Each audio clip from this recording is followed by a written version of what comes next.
Hello friends, welcome to my YouTube channel community health nursing hub. आज की class में हम लोग एक बहुत ही इम्पोर्टेंट नर्सिंग के सब्जेक्ट पे बात करेंगे जो कि है नर्सिंग रिसर्च।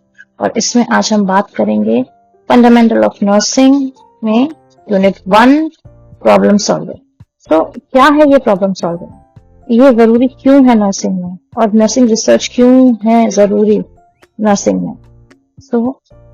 आइए हम देखते हैं। Solving is finding a solution for a problem, और अगर हिंदी में बोलें तो किसी मुश्किल का समाधान निकालने को हम प्रॉब्लम सॉल्विंग बोलते हैं। एक सिंपल टर्म। लेकिन नर्सिंग में क्या है, नर्सिंग में जो नर्सेज होती हैं जो वो अपने ड्यूटी के टाइम पे जो प्रॉब्लम फेस करती हैं, और वो जो प्रॉब्लम जो परेशानियां हैं उसके लिए जो वो सोल्यूशन निकालते हैं उसको हम प्रॉब्लम सॉल्विंग बोलते हैं। और जो प्रॉब्लम है उसका हमें एक्यूरेट रिजल्ट निकाल के उसको इम्प्लीमेंट करना है। जैसे अगर हम एग्जांपल बोलें तो शॉर्टेज ऑफ नर्सिंग स्टाफ, ये एक प्रॉब्लम है। तो इसका क्या सोल्यूशन है कि हमें रिक्रूट करना है एक स्किल्ड ट्रेन्ड नर्सेस को अपने हॉस्पिटल में या जिस भी ऑर्गेनाइजेशन में शॉर्टेज है। इसके बाद इसके कुछ स्टेप्स होते हैं तो उसको हम बोलते हैं प्रॉब्लम सॉल्विंग प्रोसेस।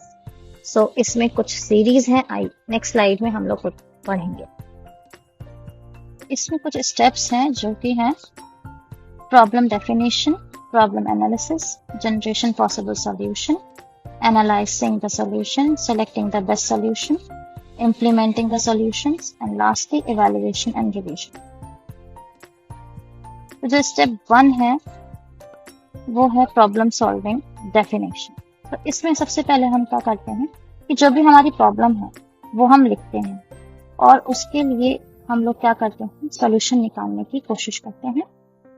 और यही सबसे पहला स्टेप है और बहुत इसेंशियल स्टेप है जो कि हमें हेल्प करता है आगे के स्टेप्स को फॉरवर्ड करने के। तो हमारा जो सेकंड स्टेप है वो है प्रॉब्लम एनालिसिस। प्रॉब्लम एनालिसिस में हम लोग क्या करते हैं कि सबसे पहले हम प्रॉब्लम को ब्रेक डाउन करते हैं। तो उसके बाद हम ये देखते हैं कि प्रॉब्लम किस वजह से हुई, तो उसका क्या इम्पैक्ट था और कहाँ से वो प्रॉब्लम थे, सोर्स ऑफ प्रॉब्लम।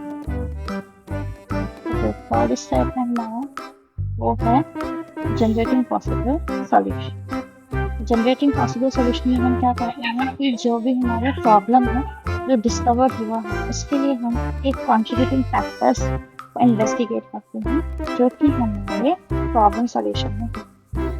फिर जो हम इसमें हम और क्या कर सकते हैं, ब्रेनस्टॉर्मिंग सेशन हम लोग रखते हैं जो अलग अलग लोगों से जो आइडियाज होते हैं प्रॉब्लम को सॉल्व करने के लिए हम लोगों को वो मिलते हैं। इसके बाद जब हमारे परेशानी जो भी प्रॉब्लम है उसको हमें क्या करना है, एनालाइज करना है सोल्यूशन को, कि जो हमने सोल्यूशन निकाला है वो ठीक है, उसका कोई पोटेंशियल या फिर उसका कोई अच्छा रिस्पॉन्स हमें मिलेगा, या तो पॉजिटिव या फिर नेगेटिव। जो हमने सोल्यूशन निकाला है उसका क्या पॉजिटिव और क्या नेगेटिव है। फिफ्थ स्टेप है हमारा सिलेक्टिंग द बेस्ट सोल्यूशन। इसमें हम क्या करते हैं कि जो हमारे पास अवेलेबल सोल्यूशन है उसको हम कंपेयर करते हैं, और जो उस कंपैरिजन में जो सबसे अच्छा सोल्यूशन होता है उसको हम केयरफुली जजमेंट करके सिलेक्ट करते हैं, ओके करते हैं, वेरीफाई करते हैं, देन उसको हम इम्प्लीमेंट। सिक्स्थ स्टेप है implementing the solution. Now this is the final step of the problem solving.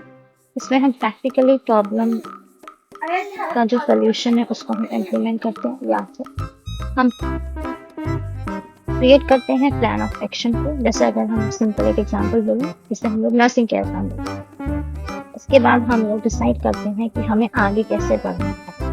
उसके बाद जो स्टेप से हम आगे बढ़े हैं उसको हमें क्या करना है, इंश्योर करना है कि जो भी सॉल्यूशन निकला है उसके लिए उसी के साथ हम लोग आगे बढ़े। और जो उसके बाद हमारा एग्जीक्यूटिव प्लान है उसको हमें क्या करना है, एग्जीक्यूट करना है, मीन्स लागू करना है। इस तरीके से जो हमारा 6 पॉइंट है इम्प्लीमेंटिंग द सॉल्यूशन, अगर मैं बोलूँ तो सिंपल तरीके से क्या है कि जो भी हमारा सॉल्यूशन निकल के आया है उसको हमें कैसे इम्प्लीमेंट करना है, उसके लिए हमें पूरा एक प्रॉपर प्लान ऑफ एक्शन बनाए। लास्ट स्टेप है जो कि सबसे इम्पोर्टेंट स्टेप है, इवैल्यूएशन एंड रिवीजन। इवैल्यूएशन और रिवीजन क्या है? ये हमारे प्रॉब्लम सॉल्विंग में बिल्कुल फाइनल स्टेप होता है। इस स्टेज में जो हम पोटेंशियल जो हमारा सोल्यूशन था उसको हम क्या करते हैं, इम्प्लीमेंट करते हैं।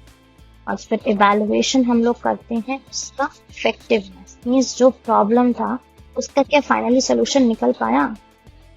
इसको ये जो स्टेज होती है ये हमारे प्रॉब्लम को रीडिफाइन में या फिर प्रॉब्लम प्रोसेस को रिवाइज हेल्प। सो इसका कुछ फ्लो डायग्राम है प्रॉब्लम सॉल्विंग का। तो सबसे पहला है problem definition, problem analysis, generating possible solution, analysing the solution, selecting the best solution, implementing the solution, evaluation. तो अगर हम कंपेयर करें इन लोगों को तो इसमें अगर रिसर्च प्रोसेस में हमारे 10 स्टेप हैं तो प्रॉब्लम सॉल्विंग में हमारे 7।